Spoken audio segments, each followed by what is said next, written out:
नाज़रीन, सखर में वधंदड़ बदअमनी ऐं शहरी तोड़ी कलम धणियुनि जे मुसलसल एहतजाजनि जो आईजी सिंध नोटिस वरितो आहे।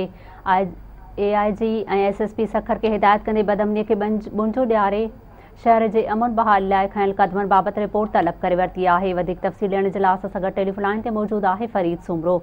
जी फरीद, तफ़सीलनि खां आगाह कजो। जी, सखर में मुसलसल जेको आहे ॾोहनि में इज़ाफ़े खां पोइ जेको आहे बहरान टीवी ते न्यूज़ हलण बाद आईजी सिंध जेको आहे मुश्ताक महर साहब पारां जेको आहे नोटिस वरितो वियो आहे ऐं एडिशनल आईजी सखर खे जेको आहे रिपोर्ट बि तलब कई आहे ऐं उनजी इंक्वायरी लाइ बि जेको आहे कमेटी जोड़ी वई आहे त इंक्वायरी करे रिपोर्ट पेश कई वञे। उन सां गॾु जेको आहे एसएसपी सखर खे बि हिदायत कई वई आहे ऐं पंहिंजो एडिशनल आईजी खे बि हिदायत कई वई आहे त सखर में जेको क्राइम जो रेशो आहे उन ते कंट्रोल कयो वञे ऐं सखर में अमन अमान जी सूरत हाल खे बहाल कयो वञे।